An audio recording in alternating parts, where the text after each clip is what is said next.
Primeiro agradecer, Zé Mário, Éder, pelo convite de estar aqui.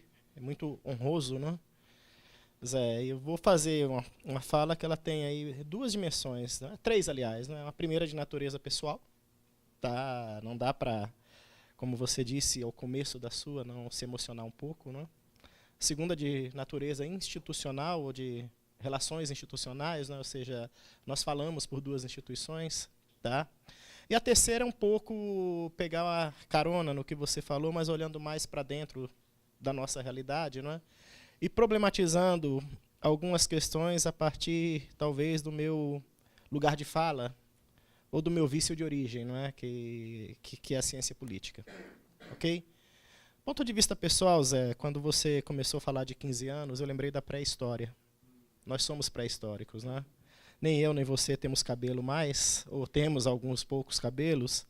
Você se manteve magrinho e engordei um pouco, Mas eu me lembrei dos tempos da Konrad Adenauer, É isso que eu chamo de pré-história, antes da oficina, aqui no Butantã, depois na Edgar de Souza Aranha, Onde você, com a sua generosidade, nos anos 90, me deu a primeira oportunidade de publicar um texto, tá, sobre eleições municipais, avaliando o resultado das eleições municipais de 1990 e alguma coisa, e os desdobramentos nacionais. Aquilo, para mim, foi uma oportunidade rara, de ouro, pela qual eu sou grato a você, tá, para sempre. Já te disse isso pessoalmente e faço questão de dizer isso publicamente. Tá? E dizer também que aqui conheci muita gente que até hoje faz parte do meu círculo de relações, ou seja, tanto sob o nome de Adenauer, como sob o nome de Oficina Municipal, foi um espaço de formação de redes, de encontro, onde as pessoas até hoje mantêm algum tipo de vínculo, obviamente que não apenas profissional, mas vínculos solidários também. Do ponto de vista institucional, Zé, eu acho que as relações entre a GV e a Oficina, e mesmo no tempo da Adenauer, elas permanecem ao longo do tempo. Eu estava tentando aqui listar o conjunto de atividades que nós organizamos, mas me lembrei que nós conhecemos a partir do SEDEC. Tá? Quem nos aproximou foi um senhor chamado Pedro Jacob, tá? Que ainda é professor lá da USP, está no programa de Ciências Ambientais, e ali nós realizamos um grande seminário no início da década de 2000, que virou uma publicação chamada Impasse Metropolitano, discutindo o futuro de São Paulo, onde surgiram várias questões que também estão registradas no livro, nos livros que até hoje permanecem como desafios, e que você colocou aqui na tua fala, que é como tratar de uma cidade como essa, que poderia ser cidade-estado, inclusive, olhando aí para a experiência alemã. Mas olhando aqui nossas relações com a GV, quantas pessoas já passaram por aqui? Por exemplo, a Gabriela, quando estava na GV, trabalhou contigo, a Gabriela Lota. A Cibele passou um tempo com você, o Vitor, tá? Hoje o João Paulo, que acho que esteve lá na origem, no início da oficina municipal. E hoje nós temos aqui o Pedro, que já se formou com a gente, tá? Que entrou aqui como estagiário e permaneceu contigo, e a própria Marina, que ajuda nesse processo. Então, eu estou fazendo questão de realçar um pouco dessa história, além do Clóvis fazer parte do conselho também, eu também estou no conselho, estive no conselho, tá? Para mostrar que aquela relação que ela começou muito pessoal, muito pontual, ela não apenas prevaleceu ao longo do tempo pelo respeito, pela admiração, mas ela ganhou dimensão, Sobretudo porque há uma coincidência do ponto de vista de preocupações, e de construção, que a gente está tentando construir na realidade uma sociedade mais justa, uma sociedade mais democrática. Então eu queria deixar isso aqui registrado antes de entrar nas questões que são atinentes à proposta pela qual vocês me convidaram para estar aqui. Vou dividir o tempo com o Marco. O Marco foi outra pessoa que eu conheci aqui há um tempo atrás. Ele era prefeito de Jacareí, prefeito por 2 mandatos, Marco? Tá? Depois deputado estadual. Então eu vou falar por 15, 20 minutos, não passa disso. Depois o Marco dá continuidade, porque ele tem aí uma experiência não apenas de prefeito, mas de alguém que também, após o exercício do mandato de prefeito, buscou levar sua experiência e trocar experiências também. Acho que isso é muito, muito importante. Agora, entrando para as questões centrais, no começo da tua fala, Zé, você falou de 3 poderes, o político, o tributário e o financeiro, como questões que são importantes para o âmbito local, do ponto de vista da sua autonomia, da sua capacidade de se colocar como uma gestão que dá respostas aos próprios problemas. Não é? É interessante porque você toca numa outra questão que é impossível de não se debater. Né? O Brasil trata desiguais todos de forma igual. Eu acho que toda essa dimensão mais ampla que você deu pode ser resumida na região metropolitana de São Paulo. Tá? São Paulo e São Lourenço da Serra, que é o menor município da região metropolitana, deve ter 10 mil habitantes, tem as mesmas exigências do ponto de vista de estruturação. E, ao mesmo tempo, você fala, olha, a Federação Brasileira precisa se repensar. Por que não se criou um ente federativo entre o município e o Estado? Na realidade, formalmente não se criou.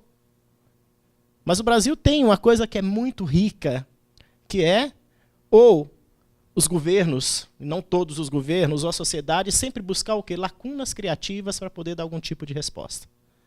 Ou seja, aquilo que foi uma criação de governo, que foram as regiões metropolitanas, uma primeira leva criada no regime militar e depois já sob a democracia, não teve resposta possível.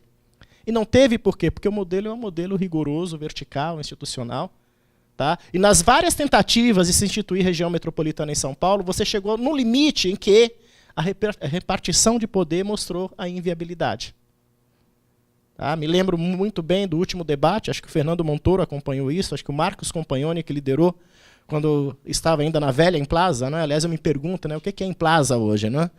Tá?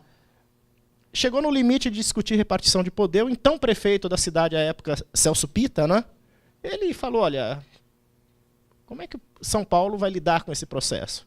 O nosso voto não pode ter o mesmo peso que os outros têm. E com alguma razão, obviamente. Não é?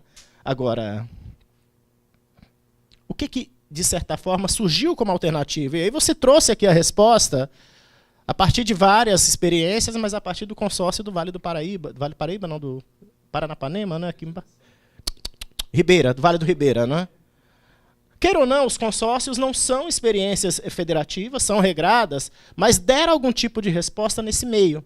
Ou seja, onde o município sozinho não pode trabalhar, onde sozinho ele não consegue também dar algum tipo de resposta, mas quando ele se reúne, ele consegue, de alguma maneira, se articular positivamente. Acho que o caso do Vale do Ribeira é interessante. Por que Pariquera-Sul? Porque ali precisava de algum tipo de ação, mesmo que fosse um hospital, que trouxesse o quê? Alguma dinâmica de desenvolvimento. E desconcentrava o fluxo, não é? Porque, daquele ponto de vista, não faz sentido colocar em registro. Em que pese registro, naquele momento, ter o quê? Uma estrutura mais adequada para receber um hospital regional. O que eu estou tratando aqui no primeiro momento? Que essa cultura de cooperação ela é muito rara. Sobretudo quando ela tem que se dar numa perspectiva horizontal. Tá? Agora, óbvio, tudo isso exige o quê? Um esforço político. Mas qual é a grande questão hoje do âmbito local? São as duas outras questões, a dimensão tributária e a dimensão financeira. E aí a Constituição de 88, se ela foi um avanço substantivo do ponto de vista de descentralização, ela ainda tem uma conta muito alta a pagar, que é justamente redimensionar a dimensão tributária.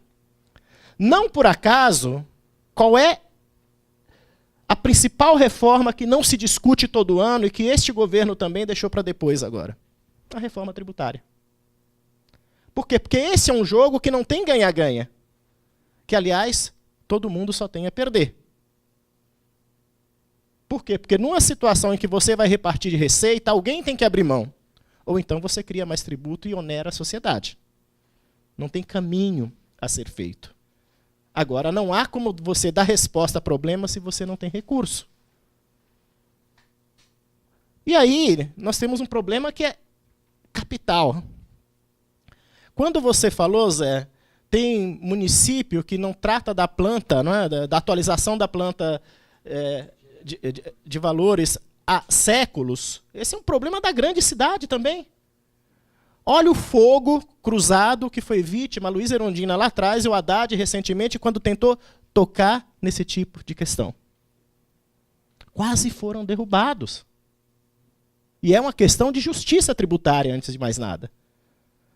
Ou seja, é um debate que ele é um baita desafio para o pequeno município, porque o pequeno município não tem autonomia, por mais que a Constituição garanta, porque não tem como você ter autonomia se você não consegue construir suas próprias políticas públicas, mas para os grandes municípios também é um problema central. Por quê? Porque, geralmente, parte dos formadores de opinião, e aí são as grandes empresas, o meio de comunicação, os meios de comunicação, tratam essa questão do ponto de vista do peso para a opinião pública.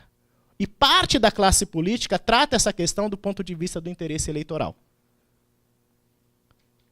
E no município pequeno, cobrar tributo é perder a eleição.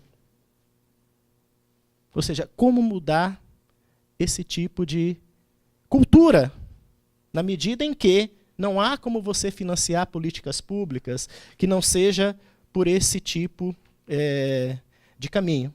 Só que o município brasileiro tem outro desafio. Como ele é o poder mais próximo do cidadão, o cidadão cobra dele obrigações que ele não tem. Mas é ele que tem que responder. Tive recentemente com o Peter, numa cidade pequena, e o prefeito estava lá queixoso.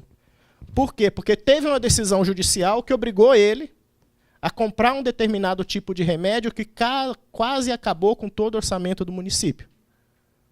E aí nós perguntamos para ele o seguinte, mas escuta, não tinha que ser acionado o governo do Estado e não a prefeitura? Ele respondeu, sim. Eu perguntei isso para o promotor do Ministério Público. Ele disse o seguinte, se eu acionar o governo do Estado, o paciente morre. Então, é a prefeitura que vai ter que dar resposta para isso. Então, mesmo sem dinheiro, ele está sujeito a todo tipo de pressão que rouba dele qualquer tipo de capacidade de planejamento de curto prazo.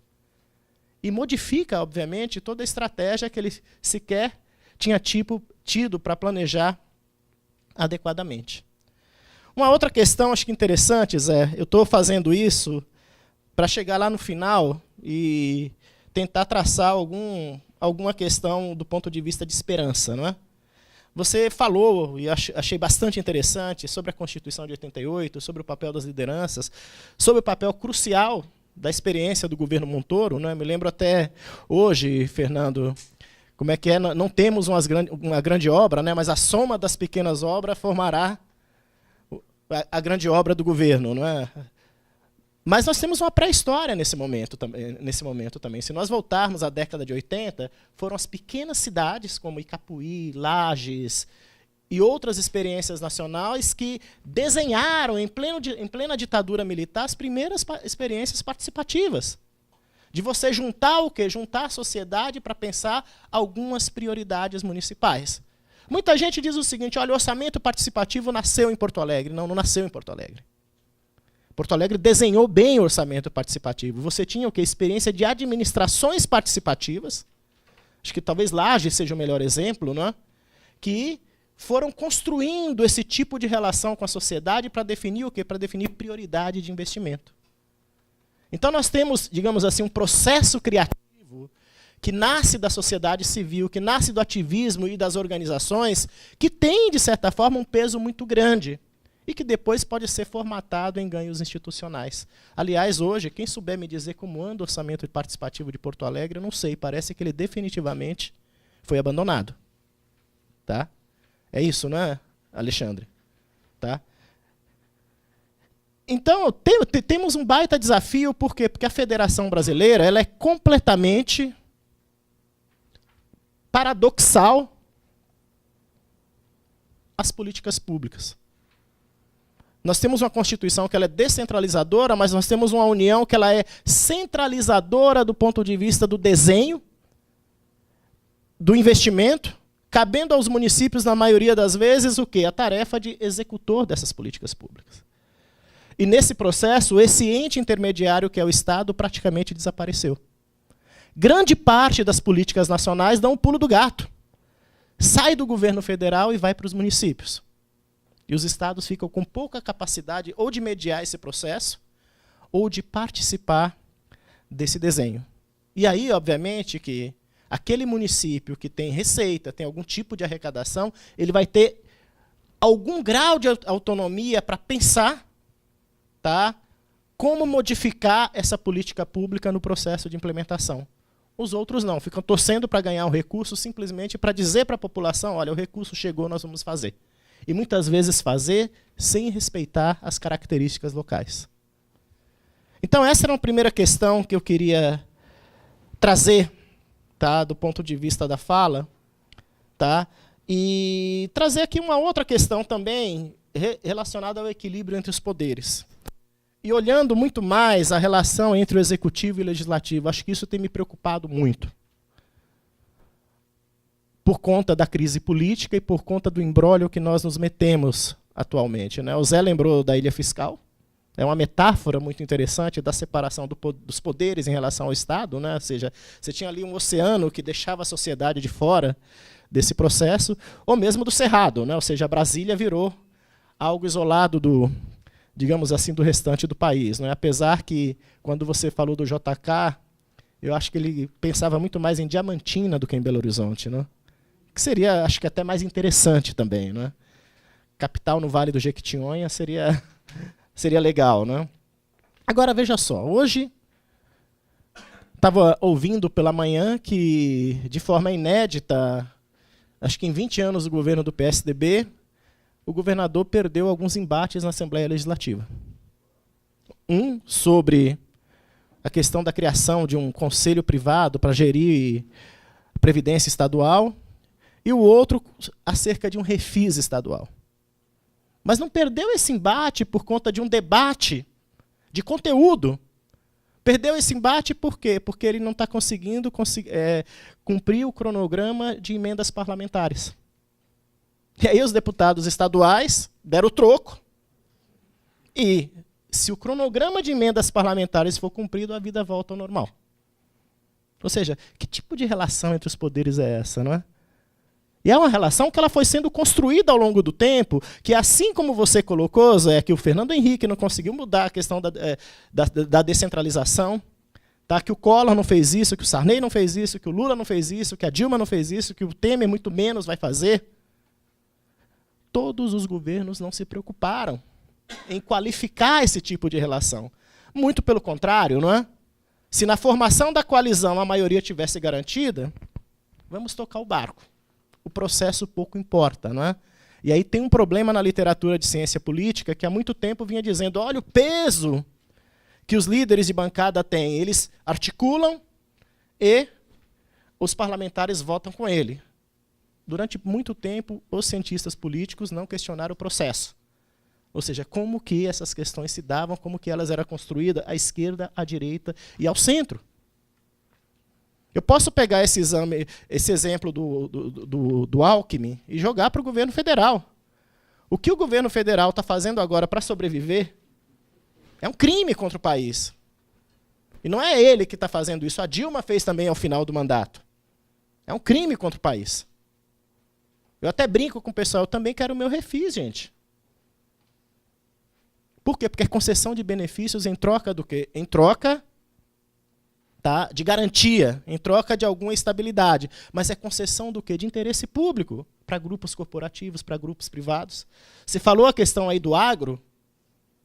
O agro hoje é responsável por metade dos parlamentares do país. E aí eu desço para o município, para nós tentarmos entender isso melhor também, não é? O atual prefeito mandou lá um projeto, não quero discutir a qualidade do projeto, mas obviamente, que um perfil de gestão que ele escolheu, que é para discutir concessões, privatizações, essas coisas todas.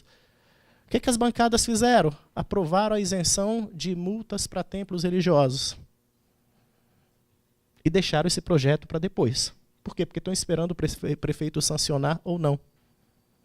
E note bem, aprova a isenção de multa para templos religiosos numa baita crise fiscal, em que você está buscando cortar recurso até de políticas sociais que são sensíveis, das quais dependem o quê? A vida de muita gente.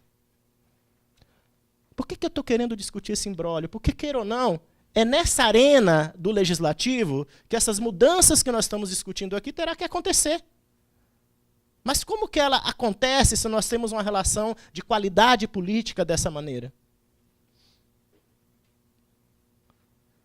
E aí eu parto para a minha questão final, que me dá um pouco de esperança, mas ao mesmo tempo um pouco de frustração, não é?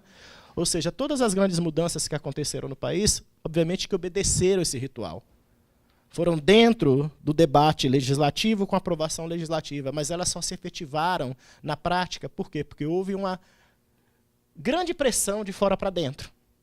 Ou, pelo menos, se criou de fora para dentro um consenso tão grande que foi impossível os parlamentares não darem outro tipo de resposta. A Constituição de 88 foi um pouco isso. Foi o quê? Foi a experiência de contestação ao regime militar que começou na década de 70 e que forjou espaços participativos, mesmo no período do regime. Vale muito a pena ler um livro que é clássico para a gente nessa discussão, que é o livro do Eder Sader, que é Quando os Novos Personagens Entram em Cena.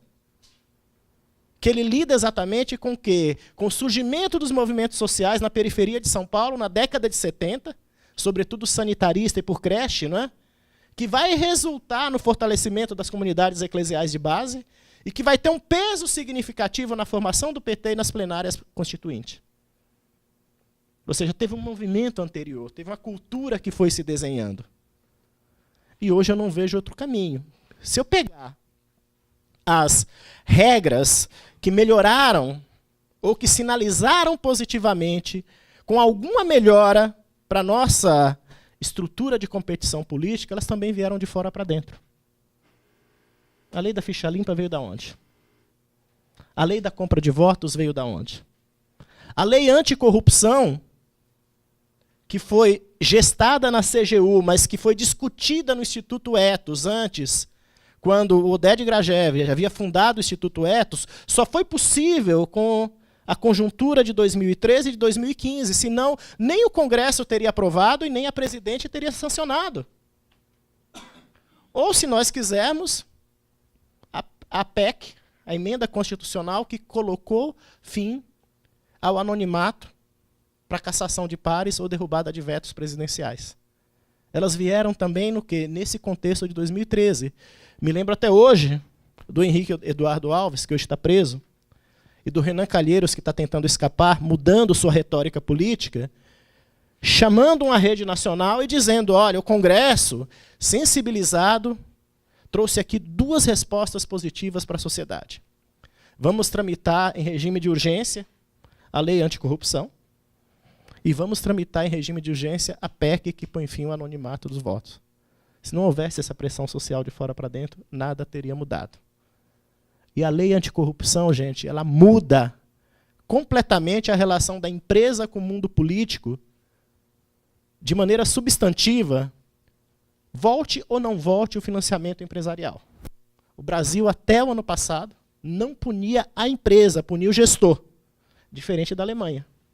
Acho que a Alstom e a Siemens tiveram lá envolvidos em escândalos na Europa, na Alemanha e nos Estados Unidos. Qual foi a consequência direta para elas? Ficaram impedidas de contratar com o poder público durante X anos. Ainda tiveram que pagar uma multa alta e investir num fundo de combate à corrupção no Banco Mundial.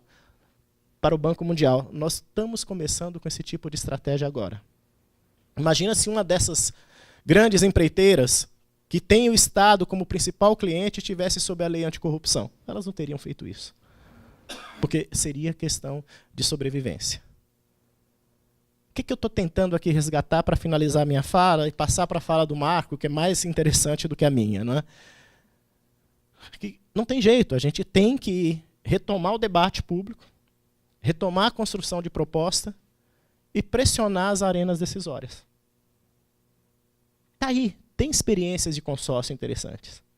Está aí, mesmo que as regiões metropolitanas não deram certo, a experiência de Santos aponta um sinal muito importante porque ela tem um caráter redistributivo.